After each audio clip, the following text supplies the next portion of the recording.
garis bawahi dengan sangat. Antara kaya dengan nyembah Raja Brono itu harus ada definisi yang untuk memisahkan ya bagi pemilih Beto Jawi sendiri. Wong Budo itu kan sing sugih, larat-larat. Lebih gampang itu orang Jawa. Kenapa? Dari kepanjangan resi saja.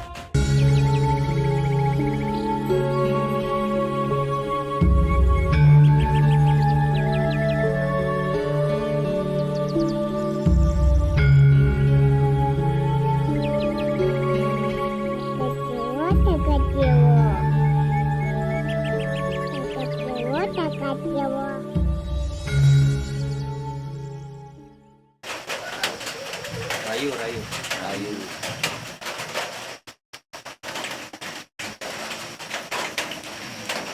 Tertarik gue mau. Dilanjut gue mau ikan tenan ini. Dilanjutkan ini tentang Kolos gitu. boten sejarah tentang kita mengulas sejarah tentang leluhur kita, pendahulu kita Dari Beto Jawi itu dong. yang dari Beto Jawi. Seperti banyak hal, mungkin kalau ada waktu kita mencoba untuk berkunjung sowan ini sepuh yang kasih Sugeng sama mati terus Pak Yit maksudnya Pak Yit itu banyak sekali menceritakan tentang sejarah tentang promosi dan Beto Jawi.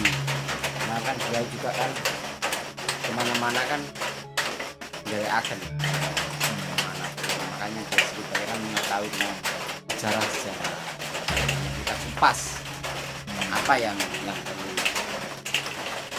diketahui oleh siswa-siswa yang sekarang, Atau mungkin dulu tapi belum tahu tahunnya hanya dari sesepuh-sesepuhnya. Teman tenang. menurut saya kan ada rujuk karena beliau itu tidak keluar dari jalur Beto Jawi dan Beto, makanya kan Dan juga daun lisan. daun lisan itu memang dipakai untuk pribadi.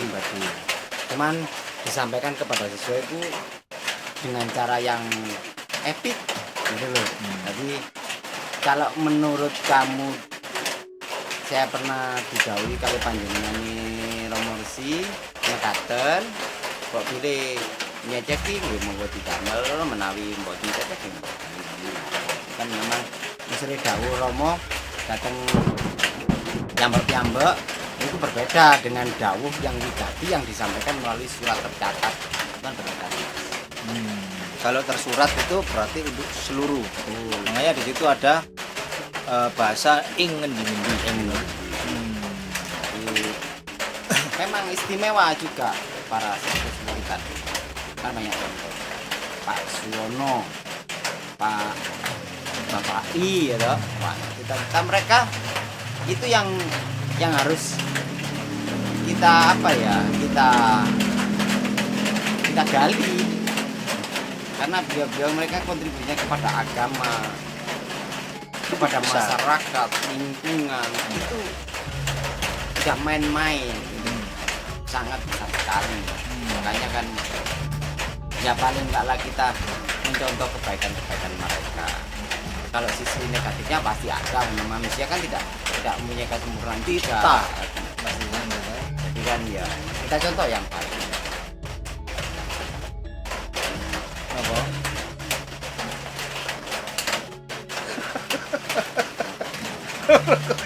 Rokok ora oleh nonton. Senior nentengi ora oleh. Mas Rano, Mboten sopan. bukan kena berikat. Senior satu ini.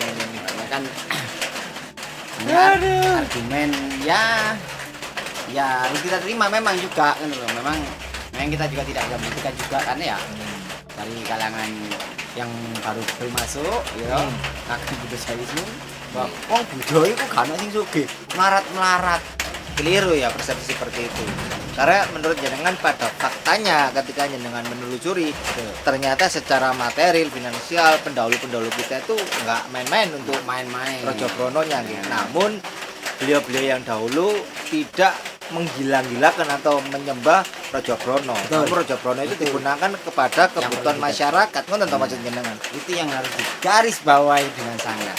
Antara kaya dengan nyembah Raja Brono itu harus ada definisi yang untuk memisahkan ya Iya. bagi pemilih Budo Jawi Wisnu nggih.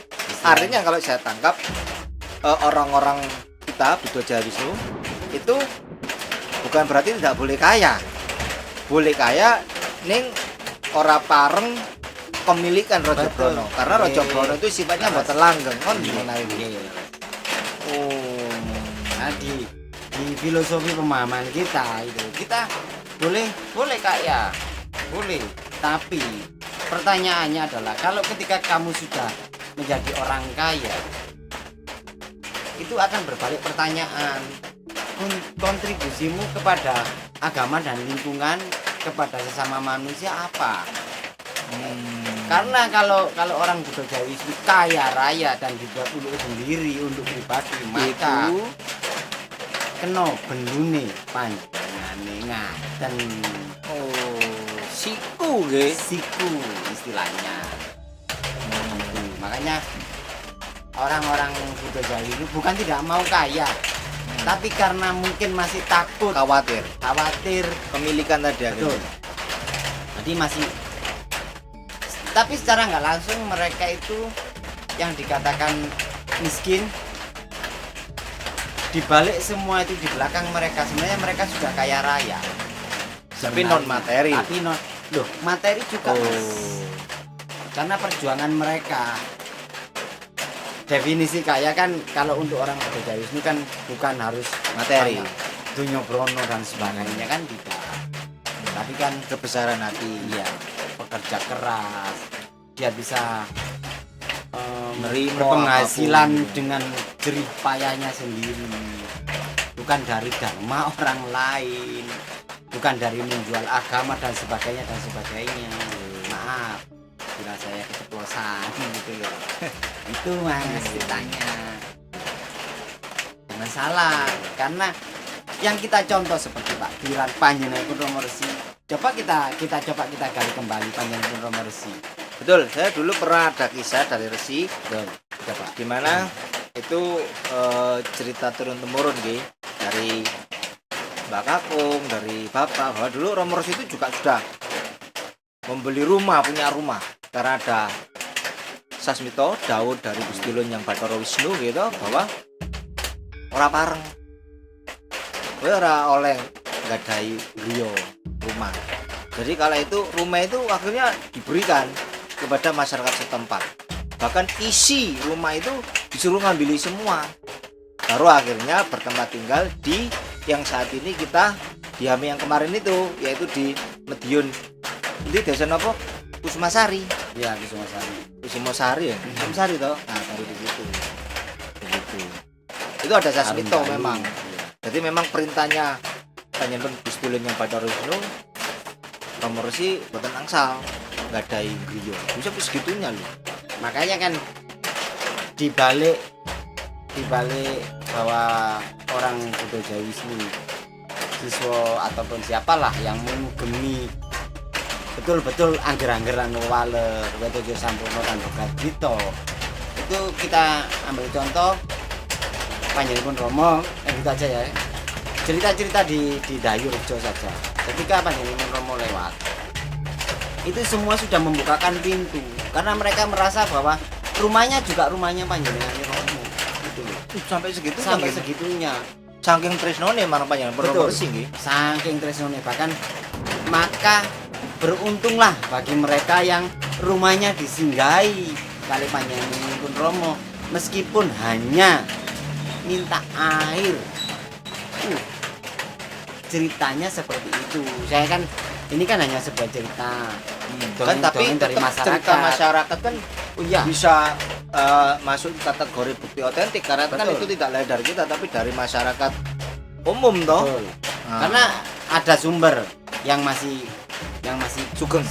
saya bisa pegang omongannya. Saya menyampaikan cerita-cerita tentang Panjenenganipun Romo, panjenengane Pak Diran, gitu. Pak Diran ini sepuh. Bahwa beliau itu pada saat itu namanya Bapak Kasiman, ya. Pak Kasiman itu mendengar cerita kita itu dari bapaknya. Pak, waktu itu beliau masih kecil sekali. Memang ketika bulan Suro itu orang-orang kampung itu seperti ada pesta gitu loh, ada pesta besar atau apa gitu loh. Itu semua keluar menunggu, hanya menunggu lewatnya banyak. Bahkan orang-orang yang ngarit apa merumput itu aja sampai rela ditinggal meletakkan pekerjaannya, dia menunggu. Dan Panjang Romo itu apa ya, dermawanya itu sudah tidak bisa dibayangkan gitu loh. Meskipun iya tidak kayak Raja Brono gitu, tapi dia mampu mengalahkan apa yang dipijak itu Betul. kalau bahasa yang sebelah itu syafaat mungkin. nah, mungkin Saya kan nggak tahu. Jadi kan lebih paham gitu. Mungkin kados ngonten gitu. Wah, berarti resi ini bukan Romo Resi Budo Jawi Wisnu itu berarti bukan kita sembarangan ya.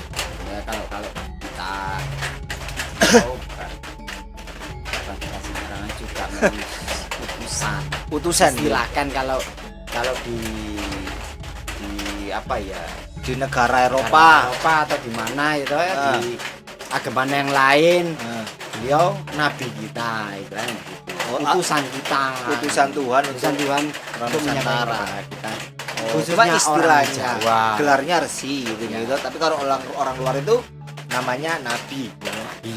Kalau di kita kan resi. Oh. Resi dan nabi itu sama-sama utusan sebetulnya. Sama-sama dapat wahyu berarti ya. Kalau di definisi ini kan sama-sama mendapat wahyu ya dikatakan nabi. Tapi kalau di Jawa kan dinamakan resi. Orang yang mendapat wahyu Itu resi. lebih gampang itu orang Jawa. Karena apa? Dari kepanjangan resi saja, resi king hati. Kalau enggak hati kita bersih, ya enggak mungkin lah. Dapat wahyu. Tuhan Ini baru menyampaikan berarti wahyu. gelar resi itu adalah dari Kiroto Boso, itu diambil dari resi ing ati. Resi king hati. Berarti kan bersih baru tahu. hatinya kan. Permisahan, dengerin. Resi itu resi ing ati. Kan gitu. sudah tercatat kan Mas. Iya, Resi gitu. bersih ing hati.